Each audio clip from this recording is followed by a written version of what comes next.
அனைவருக்குமே வணக்கம்.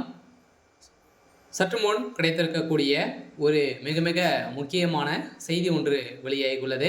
சற்று முன் செந்தில் பாலாஜி கொடுத்த வாக்குமூலம், ஸ்டாலின் கைது உறுதி, தமிழகத்தில் பரபரப்பு, இது மாதிரி பார்த்தீங்கன்னா செய்திகள் வெளியாயிருக்கு.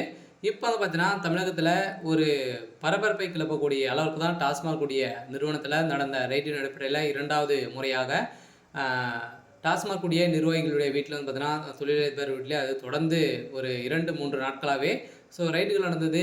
இந்த ரைட்டின் அடிப்படையில் முக்கிய நபர்கள்லாம் பார்த்தீங்கன்னா இதில் சினிமா தயாரிப்பாளர்களுடைய ஆகாஷ் பாஸ்கருடைய வீட்டிலலாம் பார்த்தீங்கன்னா ரைடுகள் நடந்ததுக்கு இந்த ரைடின் அடிப்படையில் இந்த நிறுவனத்தில் மிகப்பெரிய மோசடிகள் நடந்திருக்கு அப்படின்றத இப்போ பார்த்தீங்கன்னா அமலாக்கத்துறையால் ஒரு ஆதாரம் கிடைத்திருக்கு. இந்த ஆதாரத்தின் அடிப்படையில் செந்தில் பாலாஜி அவர்கள் பார்த்தீங்கன்னா இப்போ அமலாக்கத்துறை கஸ்டடியில் தான் இருக்கார். இருந்தாலுமே செந்தில் பாலாஜி அவர்கள் இப்போ வாக்குமூலம் கொடுக்கப்படுறாங்க. ஏன்னா அனைத்து ஆதாரங்களுமே தொழிலதிபர்கள்லாம் பார்த்தீங்கன்னா வசமாக சிக்கிக் கொண்டாங்க. சில ஒரு பார்ட்னர் வைத்திருந்த அனைவருமே சிக்கிக்கொண்டு இப்போ அவங்க வாக்குமூலமும் கொடுக்க போகிறாங்க. அவங்களுக்கு 2 நாட்களுக்கு பார்த்தீங்கன்னா டைம் வைத்திருக்காங்க. அதுக்குள்ளே அவங்க கொடுத்தாங்க அப்படின்னா அவங்க எந்த ஒரு பிரச்சனையும் இல்லாமல் இருக்காங்க. அப்படி இல்லை அப்படின்னா அவங்களுக்கு 15 ஆண்டுகள் சிறை தண்டனை விதிக்க போகிறதாக நீதிமன்றம் வழங்கியிருக்காங்க. இந்த நிலையில் தான் அமலாக்கத்துறை அதிரடியாக ஒரு எச்சரிக்கை கொடுத்துருக்காங்க. இதை பற்றி இந்த வீடியோவில் நம்ம முழுமையாக பார்க்கலாம். அதுக்கு முன்னாடி நம்ம சேனலுக்கு இப்போ தான் நீங்கள் முதல் முறையாக வந்திருக்கீங்க அப்படின்னா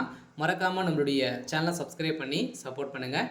வாங்க வீடியோக்குள்ளே போகலாம். அதை பார்த்தீங்கன்னா ஏற்கனவே செந்தில் பாலாஜி அவர்கள் வசமாக சிக்கி இப்போ திமுகவில் பார்த்தீங்கன்னா ராஜினாமா செய்து இல்லாத அமைச்சராக இருக்கார்.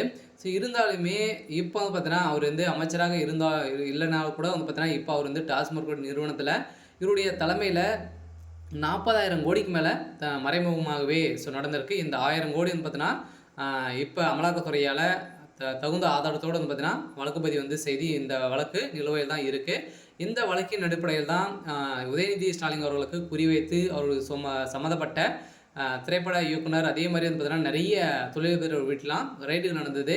இந்த ரைடின் அடிப்படையில் உதயநிதிக்கு செக் வைத்து தான் பண்ணியிருக்காங்க. அதெல்லாம் இந்த தொழிலதிபர் வீட்டிலலாம் பார்த்தீங்கன்னா உதயநிதி சம்மந்தப்பட்ட சில டாக்குமெண்ட்டுகள்லாம் பார்த்தீங்கன்னா ஆதாரங்களும் சீக்கிரக்கு. அவர் பார்த்தீங்கன்னா தொழிலதிபர்கள் ரதீஷ் அவர்கள் பார்த்தீங்கன்னா வாக்குமூலம் கொடுக்க போகிறதாகவும் தகவல் வெளியாக இருக்குது. இருந்தாலுமே இவங்க பார்த்தீங்கன்னா தலைமறைவாக இருந்திருக்கக்கூடிய நிலையில் மீண்டும் பரபரப்பை கிளப்பிருக்கு.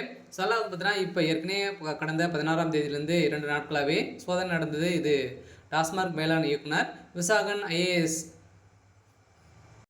SN J மதுபான நிறுவன அலுவலகம், சினிமா தயாரிப்பாளர் ஆகாஷ் பாஸ்கரன், தொழிலதிபர் தேவகுமார், தொழிலதிபர் ரதீஷ் உள்ளிட்ட ஏராளமான இடத்துல சோதனை நடைபெற்று இந்த சோதனை அடிப்படையில் தான் இப்போ அதிரடியாக முதல்வர் ஸ்டாலின் அவர்கள் பார்த்தீங்கன்னா கைது செய்வது உறுதி அப்படின்ற ஒரு தகவல் வெளியாக இருக்குது.